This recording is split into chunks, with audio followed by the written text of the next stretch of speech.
Vamos começar a falar agora a respeito de um tema muito atual, muito polêmico e que tem suscitado questionamentos tanto de ordem processual como também de ordem constitucional, que é o tema das medidas atípicas em execução. Aqui tudo que eu disser, de alguma maneira, serve tanto para o cumprimento de sentença, como também para a execução de título extrajudicial.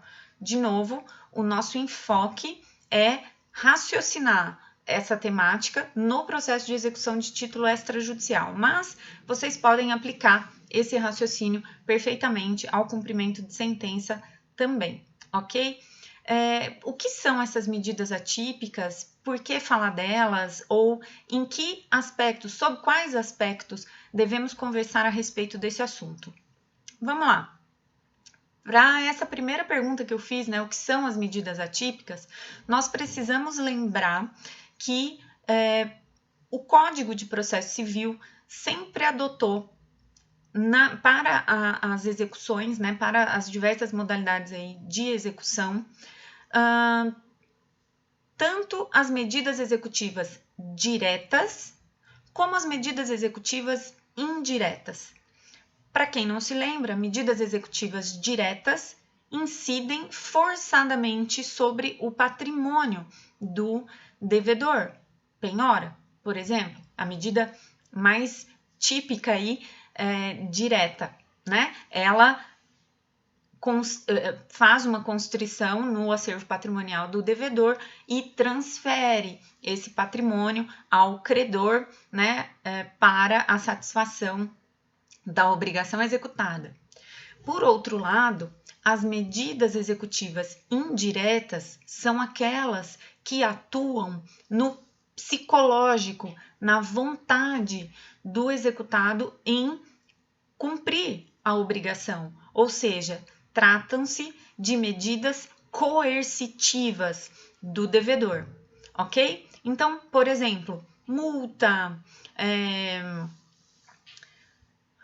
ou qualquer outro tipo, não me vem à mente agora, de coerção ao devedor. A própria redução de honorários que nós falamos, né? É uma forma aí de coerção reversa, né? Paga antes, paga tudo, que eu reduzo aí os honorários que você vai ter que pagar. Então, são formas de atuar no psicológico do devedor, ok? Então, essas medidas atípicas, elas fazem parte dessa classe das medidas executivas indiretas ou coercitivas. E já vinham, de alguma maneira, sendo aplicadas pontualmente, né, autorizadas pelo Código de Processo Civil desde antes do CPC de 2015, ainda na vigência do Código de 73, nós tínhamos os artigos 461, 461A, que tratavam da tutela específica das obrigações. Eu já falei sobre esses artigos para vocês, né? Nos vídeos anteriores, eles foram aí o embrião do que a gente tem hoje como cumprimento de sentença e todos aqueles procedimentos que buscam conferir ao credor o cumprimento da obrigação específica, né? Lembra do princípio da especificidade, da satisfatividade do credor.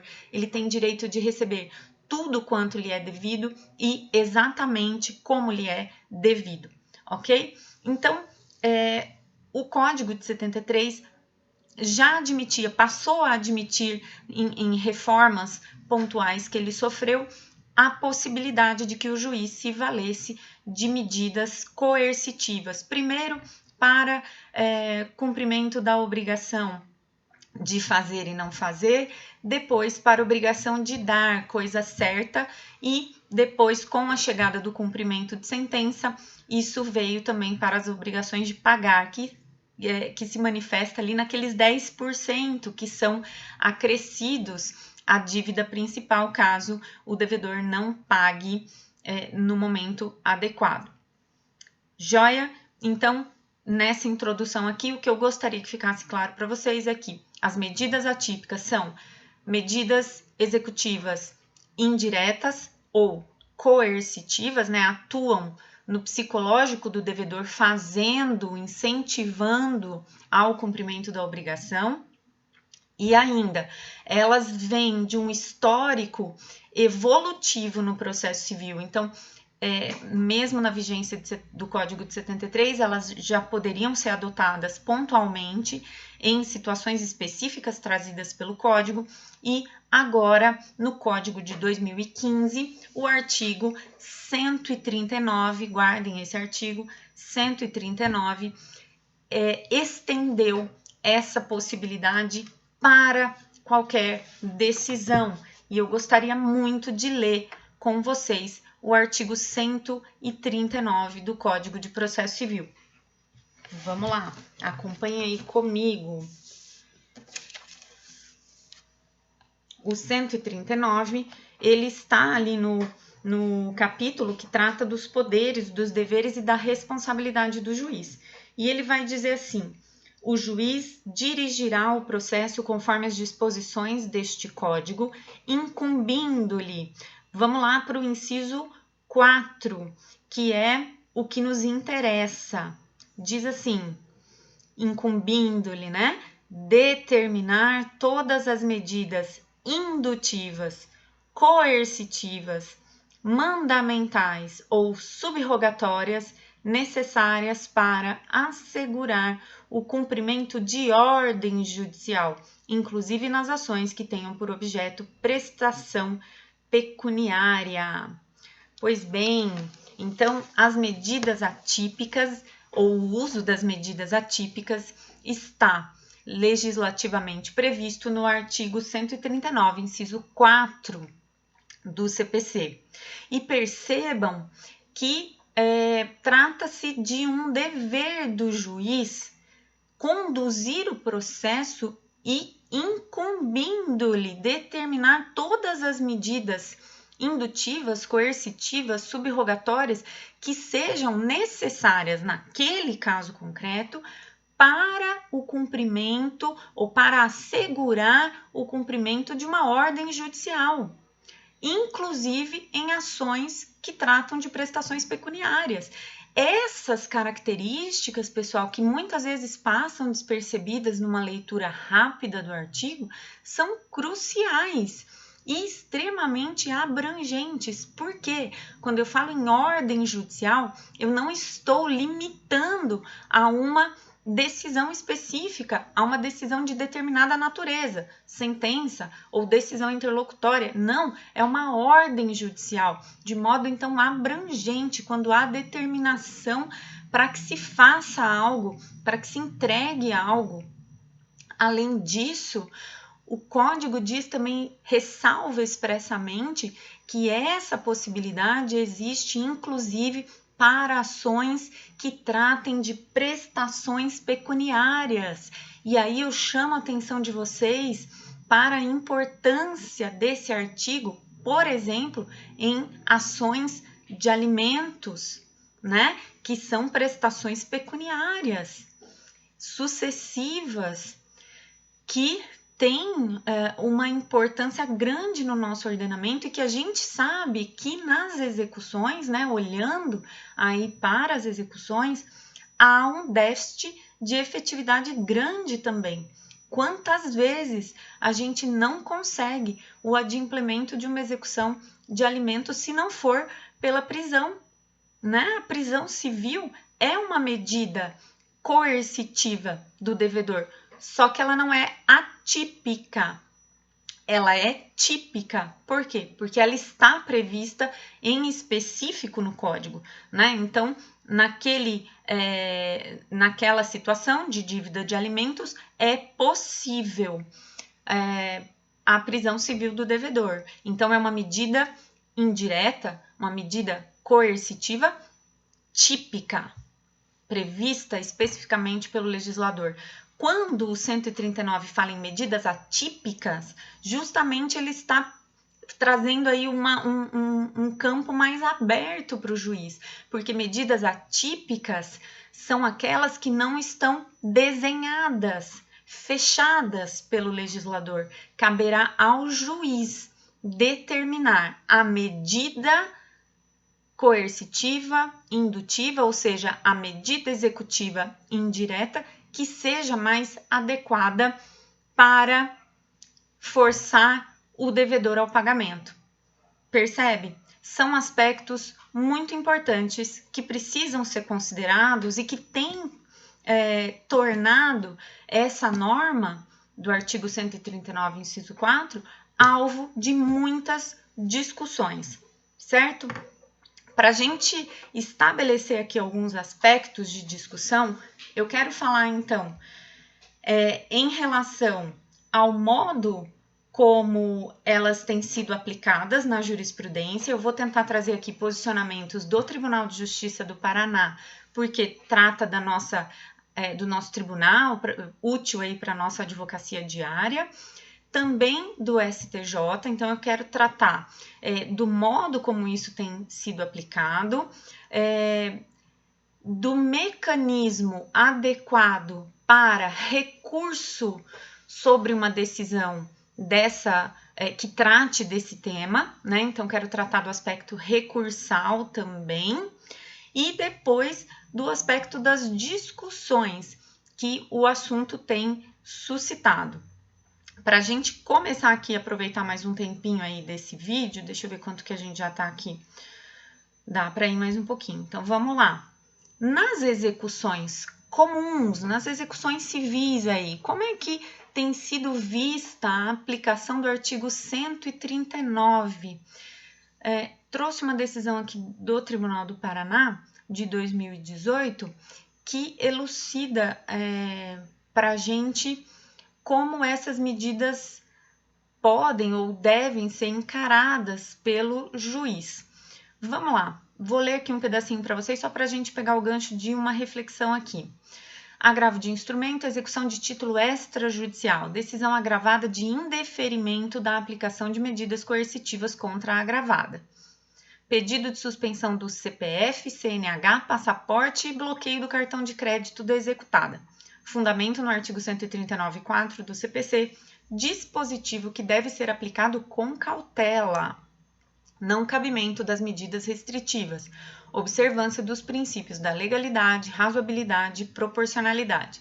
Devedor que não pode responder pela dívida na esfera pessoal, mas apenas patrimonial. A decisão ainda é um pouquinho mais longa, mas o que eu quero destacar aqui com vocês é o seguinte: por essa decisão do Tribunal de Justiça do Paraná, a gente consegue perceber uma preocupação com a cautela na aplicação, né? A decisão fala isso em específico, norma que deve ser aplicada com cautela. Por que essa cautela? Tanto pela possibilidade de uma onerosidade ao devedor, uma onerosidade indevida, uma invasão indevida na esfera jurídica do devedor, como também em relação ao juiz, à atuação do juiz, aos limites de atuação do juiz. Vejam, quando a gente fala em medidas atípicas, eu acabei de dizer para vocês que são aquelas medidas que não estão desenhadas pelo legislador, ou seja, está na esfera de liberdade do juiz em fechar essa norma. Trata-se de uma norma aberta que precisa ser fechada pelo juiz no caso concreto. E isso é óbvio que aumenta a margem de erro no sentido da escolha da medida, da determinação da medida, dos limites dessa medida, né? Aquilo que está previsto pelo legislador, presume-se que foi discutido, houve um processo legislativo que legitima a escolha dessa medida. Legitima do ponto de vista democrático mesmo, né? Quando a Constituição Federal, por exemplo, admite a prisão civil do devedor de alimentos no processo de execução, essa medida típica foi discutida, é democraticamente legítima, é prevista na Constituição. Vejam a diferença que é o Código de Processo Civil, uma lei, portanto, infraconstitucional, abrindo essa porta de liberdade para o juiz, né? Então, isso precisa ficar bem claro, essa discussão, ela se impõe, porque a aplicação, né, o manejo das medidas atípicas no processo de execução traz necessariamente uma gama de responsabilidades ao juiz no momento da aplicação, ok? Só para a gente fechar mais um pouquinho aqui,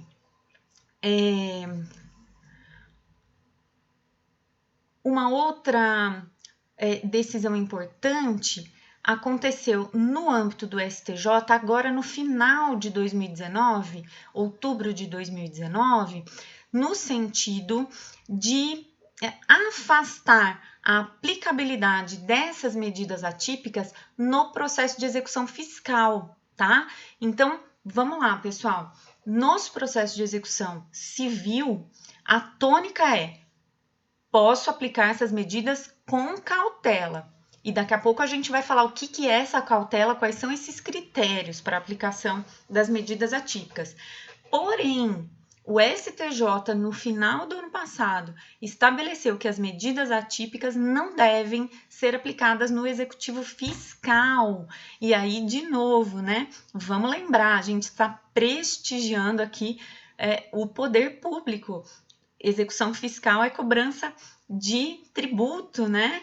Então, é óbvio que tudo que a gente puder fazer aí para prestigiar o poder público vai ser feito. Então, só para ler aqui um pedacinho para vocês. Deixa eu ver aqui a ementa e vou ver também a parte em destaque. Vocês podem acompanhar aí nos slides comigo. Processual civil, recurso especial, execução fiscal, medidas coercitivas atípicas, suspensão da CNH, apreensão de passaporte, cancelamento de cartões de crédito, fundamento constitucional e necessidade de reexame de prova.